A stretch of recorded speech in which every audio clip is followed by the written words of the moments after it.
Welcome back to the 6K Sports Sedan and Wagon Challenge presented by Continental Tire. It is time to give this wagon the engine it needs to become a proper M5.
As you guys just saw, we are slowly digging ourselves out of the weeds, getting this engine ready to drop into the engine bay, and we're almost there. We did replace the pulley on the power steering pump. It was cracked here, and I thought, you know what, potential to rip a belt, so we did that. And for one last thing, I've been going back and forth whether I should replace this, and I figured, you know what, look at this M logo. This engine deserves a nicer, cleaner logo. So of course, fired up the old internets and went to FCP Euro and ordered this up. Now, DP, is this gonna just like peel up here or what do you think? I think it's got 11 E-Torx fasteners on the backside. You think so? Yeah. Well, thankfully I feel like I can break this one, but I can't get under it here. Turned into a full surgery here, PT. I said we were out of the weeds, right? Not yet. Not yet. Even the simplest job in the world's got to be tough on this car, PT. Oh man. What's going on here? I know. And then everybody in the comments is going to talk about how we rag on these cars too much. But, Do we though? Or are we just being honest and people don't like honesty? Maybe that's the truth. You're right. You're probably right. Like really, I would have just loved this to have come off and we'd have that beautiful new M badge on here moving on, but instead I gotta sit here and wiggle this razor blade back and forth to get this super powerful adhesive. Well, check back in 20 minutes, everyone, and we'll be done. 2,000 years later. And the moment of truth here. Oh yes, DP. This is what this engine called for. It's what everyone wants. It's just a good badge and look at that. Oh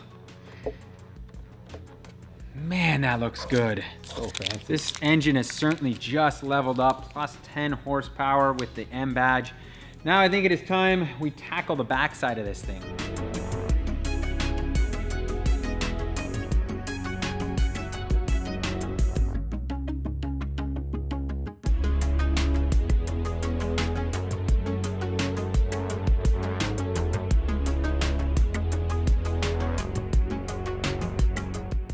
Before we get to putting the clutch on, I don't know if you guys remember, but we had removed this plate here to replace the gasket. And as you can see, it is falling apart. So like in the previous video I mentioned, it's a good thing we are doing this. But that means I do have to get this old gasket off. And I'm gonna be using 3M Roll-Lock gasket removal discs. These are nice, and if you just come in pretty lightly like this, you can see it just cleans the surface really well without actually taking much material off. So I'm gonna go all the way around here and then we can prep it to put that new gasket in place. Our mating surface is now super clean, but wow, it took a lot of work. That gasket was destroyed and it did not want to come off, so we struggled with it, but we made sure that this thing was super clean because we do not want to have any sort of leak in this area. That would be an absolute disaster for us. As you can see, you'd have to remove like everything, clutch and all that to get at this. Up to this point, I think there's been a lot of maintenance work, not a lot of performance upgrades. Finally, we're getting to the good stuff. Finally, we are here, and that is with a Spec clutch and flywheel. Let's start off with the flywheel. This is their one-piece metal flywheel. I did not go aluminum, and that was because I did read that aluminum flywheels tend to create a lot of chatter and noise through the system. The advantage of them, of course, is that, you know, it frees up some rotating mass, so you'll get a little bit freer revs. But this being a street vehicle, I wanted to kind of maintain the civility. And not having a super light flywheel is actually kind of nice on the street because it doesn't drop revs as quickly when you're shifting and so on. So yeah, exactly. You don't have to like thrash on it really to like sync up nicely for heel and toe. And along in the same vein, Pete's opted for the Stage 1 clutch, which of course uses their molded organic material. It's very much like an OE type clutch, isn't it? So It should have really good droppability, it should have a good long life to it, and I believe it's torque rated to 430 foot-pounds, which is plenty for this engine, because you're not, you know, adding force induction or anything crazy like that. Nothing anytime soon. Oh, you know what? There's another cool thing that I'd like to point out, and that is, you know, the advantage of buying a flywheel and a clutch from a company like Spec is they make sure everything's balanced. So there is a yellow mark here, and there is a yellow mark on the pressure plate somewhere. Oh, there I think it is. there, right there. And they do line up. So if you line everything up, it's already been balanced, and now you've got a perfect balanced rotating assembly.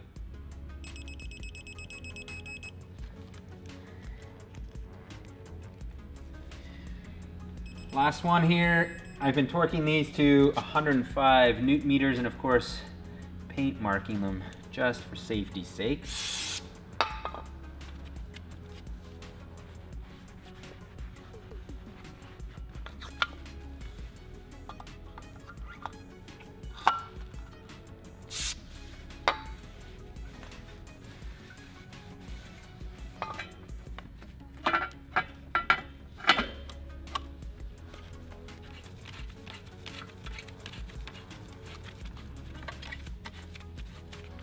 So the final thing here is to torque these to 25 newton meters. And as you can see, I've got a new torque wrench.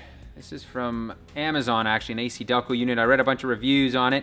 The reason why I got this is because it has angle in it. So in the previous episode, you guys saw we had an issue with having to tighten the crankshaft or the crank pulley bolts to an angle, and we didn't have it. Now this one's got it, so that's why I picked it up, and it seems to be working great so far. I was about to bolt the transmission up, and I realized, you know what, why don't I check the pivot pin that usually sits over here and see what kind of shape it is in, because they do tend to fail. And good thing I did, because if you can see, it's already started to crack.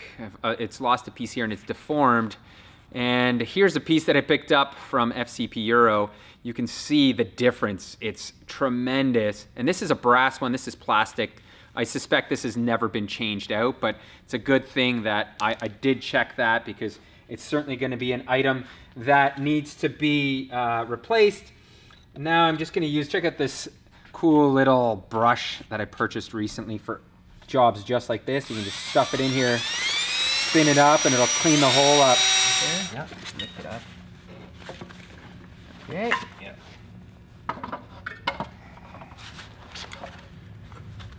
A little low. Oh. Yeah, it's in. Is it? Oh, yeah, there it goes. There it goes. Yeah. Okay. Yeah. Give it a nice nose. Come on, come on.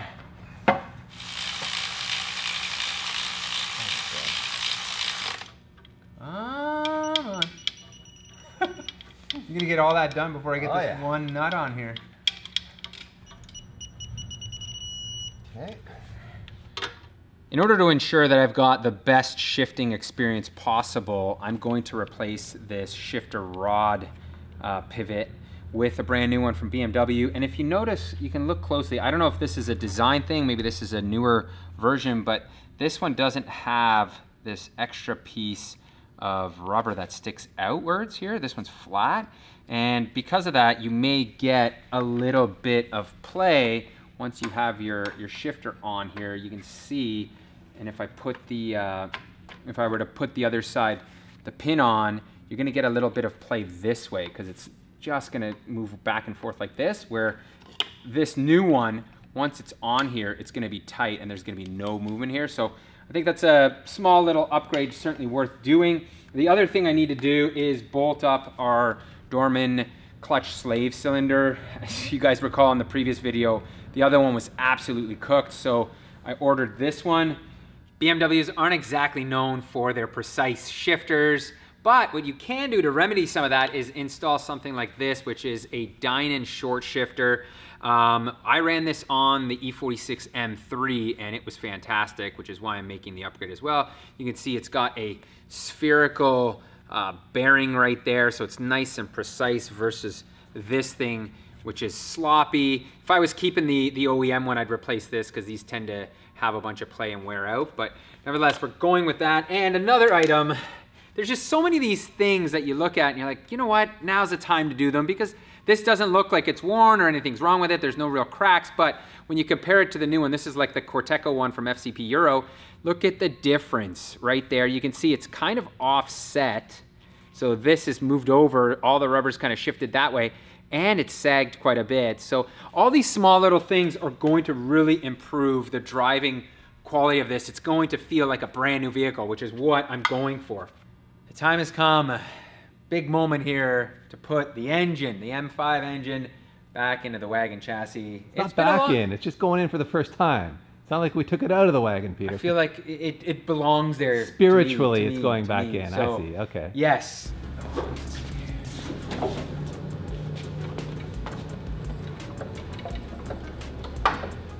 Just a little crooked. Yeah. Damn it. You might be able to move on. Okay. Whoa. Okay, yeah.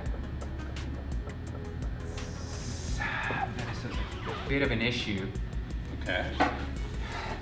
The engine's tilted like this.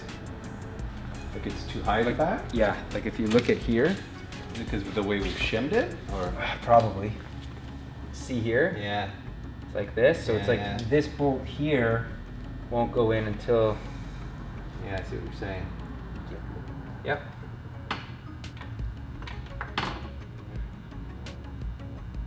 Keep going.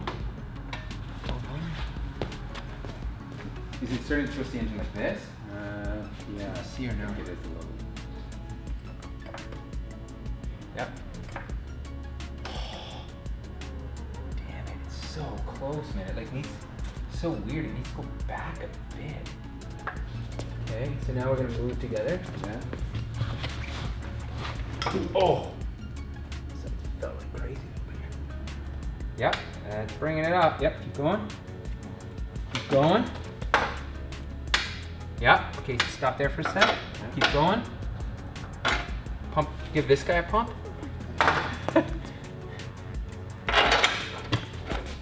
Oh, I'm in on this side. Beautiful, okay. All right, and I'm in, almost in the back here.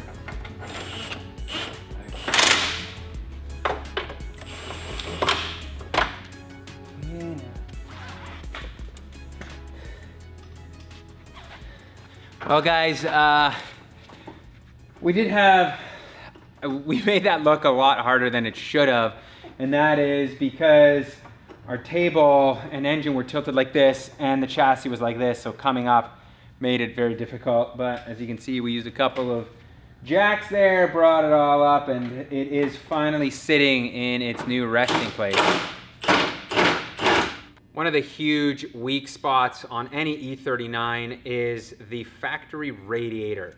They have plastic end tanks and they are known to crack, and it's one of the, probably one of the leading reasons why E39s suffer from overheating issues. One of them goes and then you're driving down the road and all of a sudden your engine's blowing up. Thankfully, CSF has the answer. This is a triple pass radiator. It's all aluminum construction, so you're not gonna have any issues with end tanks. And being triple pass and having their B-tube technology means this thing is going to provide 25 to 30% extra cooling capacity. So this is a must upgrade if you have an E39 BMW, even an E46. Another advantage to running the CSF Rad is you could add in this oil cooler. The M5 does not come with a factory oil cooler, and CSF has made it possible to add this onto here, and then it bolts in as such like that. And really what you want to do, what you want this for is if you're taking your M5 to the racetrack, or you live in a place like California, Florida, anywhere that it's really, really hot all the time and you'll see skyrocketing engine temperatures. The beauty of this setup too is really all you're gonna have to do is make some AN lines, and this plugs into the factory oil filter housing. So it essentially splits it like this, and then now you just run the lines back out and up into here and you're good to go. I have chosen not to run this only because I don't feel it's necessary for the climate that we have up here. We probably have like a month where the temperatures are super, super hot. Otherwise we don't. And most of the time, like in the spring and the fall, the temperatures are very, very minor. So I'm gonna omit this, but I think if, like I said, if you're in a climate that's really warm, this would be a huge add-on. Just like look at the size of it, or if you track your M5 at all, like this would be a must piece of equipment to add.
And there we have it, a fully mechanically installed engine, including these super sexy cold air intakes from Dinan.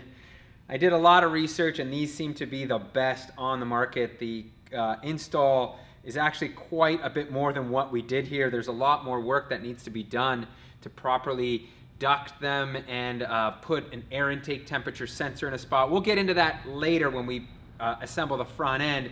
But what you need to know is we are now ready to pour in the fluids, and then what we need to do next is to figure out the wiring, which I haven't touched yet. That's something that I've kind of have an idea as to what to do, so we're going to get into that in the next episode. But I think that is officially a wrap on this one. Thank you guys so much for watching. Now, if you're interested in some merch, we just got a shipment in of these new Speed Academy zip-ups, as you can see. Check out the back there, nice big SA logo. And if you're looking for something a little bit more low-key, then this low-key hoodie may be the way to go, with a very subtle logo right here that only the most scrutineering person may pick up. So Thank you once again for watching, guys. If you liked the video, certainly make sure to subscribe and hit that notification bell, because in the next episode, we are jumping into wiring and we are hopefully gonna try to start this thing up. It is finally time to give this Today, it is time we put the... Welcome back to another It is time to give this wagon the engine it needs